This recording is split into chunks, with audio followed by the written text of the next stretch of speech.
Hello everybody. Hey, it's Ken Faulkner, and I got another knife video. Um, got another knife that's from a big company, well-known company.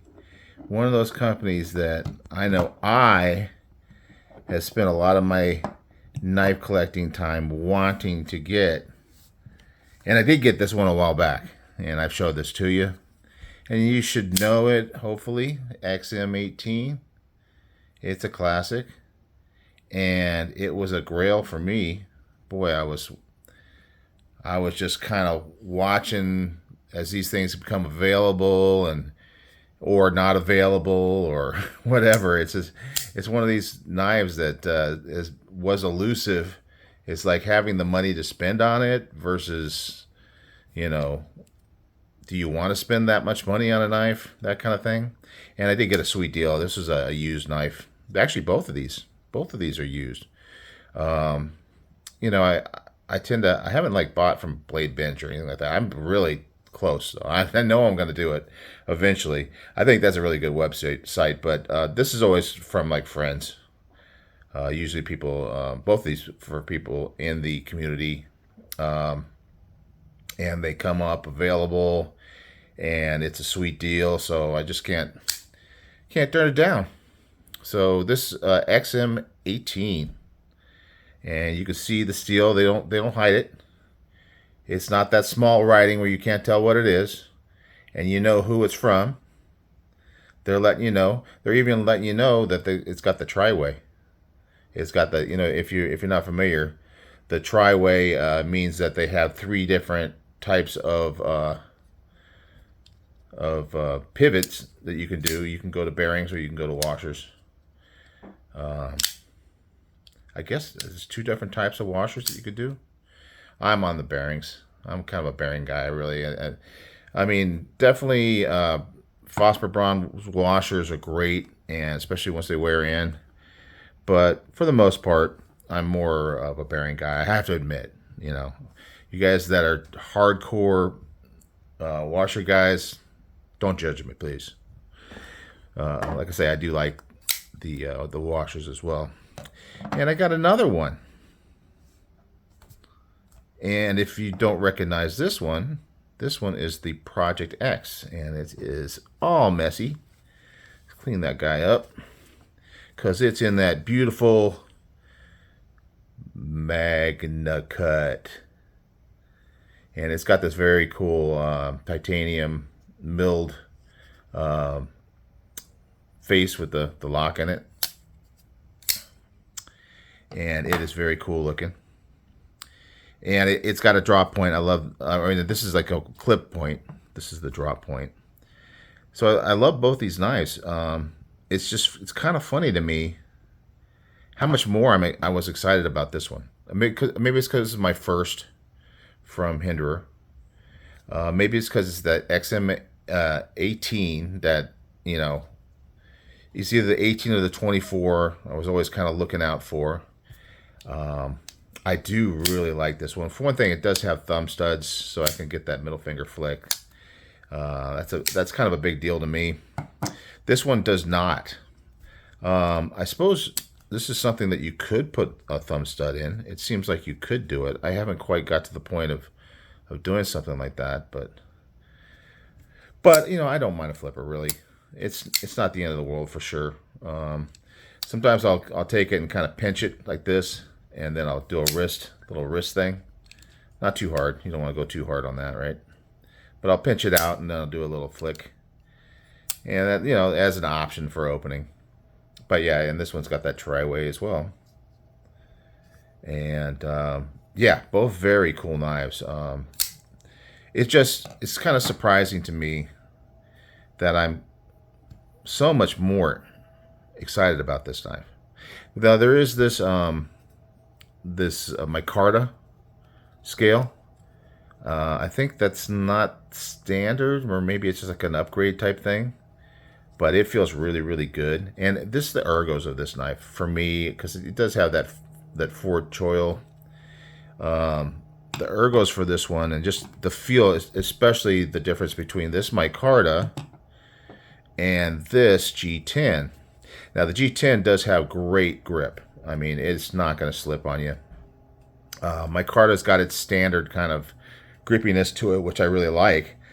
But this is definitely a more harsh.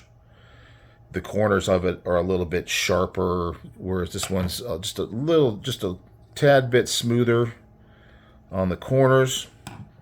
I think this one might be a little bit newer. Maybe it'll wear in over time. I don't know. G10 is pretty tough stuff, and it probably is not going to see a lot of wear over time.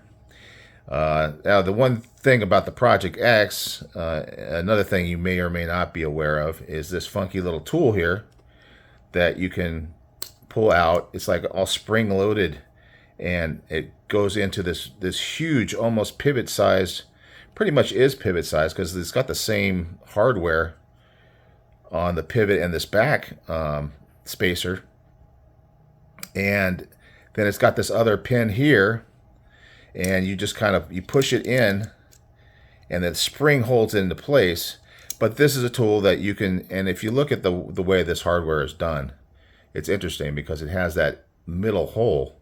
And the reason for that is because the tool has that little nub in the middle, and in order to get it in there, you need to have that hole to allow it to sink into the screw a little bit better.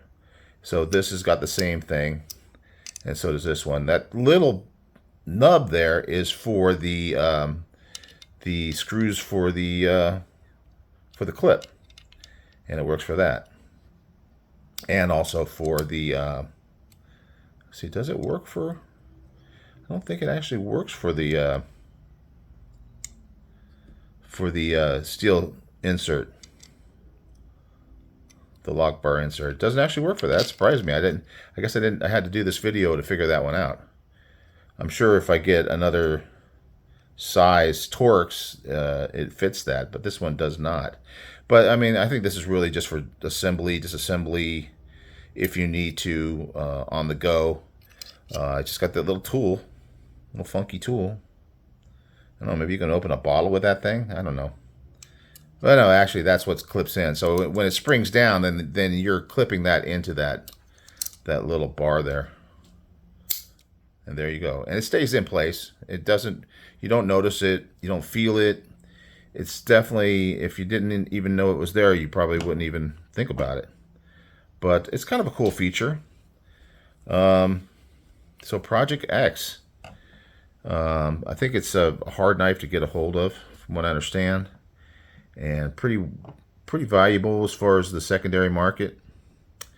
But for some reason, I have to be honest, and it's just an opinion. I mean, I really like this knife. It's not like I dislike it in any way, but for some reason, I'm just more excited about the XM18. Because this was really like a grail knife. This one wasn't really on my radar. It wasn't something I thought about. You know, like I say, it's a great knife, but it's not something that I was desiring for such a long time. Kind of like the Gungnir. I did a video on this recently. And it's the same kind of thing. I was really wanting it for a long time. And there's like a different kind of feel, at least for me. I think just in collectors in general. You know, when you got something that seems like it's out of reach, or maybe you know you're going to get one. I knew I was going to get one of these eventually. It was just a matter of time. And I have a few other knives like that that I'm looking for, that I'm thinking about. I got one that's kind of in mind right now. The deal is on that is I got a little bonus from work. I've been at my job for 35 years. That's a good long time for me. It's more than half my life spent at my work. And 35 years, and so I got a little money come my way as a little celebration of that. It's funny that for years and years at our company, we never did anything like this, and then we went to this corporate. We were privately held, and then we got sold to this corporate, and we got all this HR stuff, and they celebrate all this stuff, and it's like we were kind of no nonsense before. You know, pretty much they say you're not happy about your job, you're just lucky to have a job. But now it's kind of like a little more touchy feeling, I guess. I don't know. But hey, I get to be the beneficiary of that, get a little money, and I got a knife that I've been wanting. I'll tell you about it later. I don't want to let the cat out of the bag. But you know, it's one of those knives that a lot of people kind of grail over, you know. So we'll see.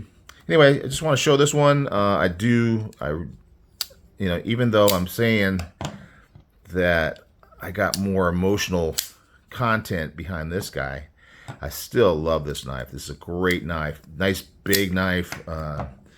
We got like almost 4. It's like a 3 3/4 inch blade.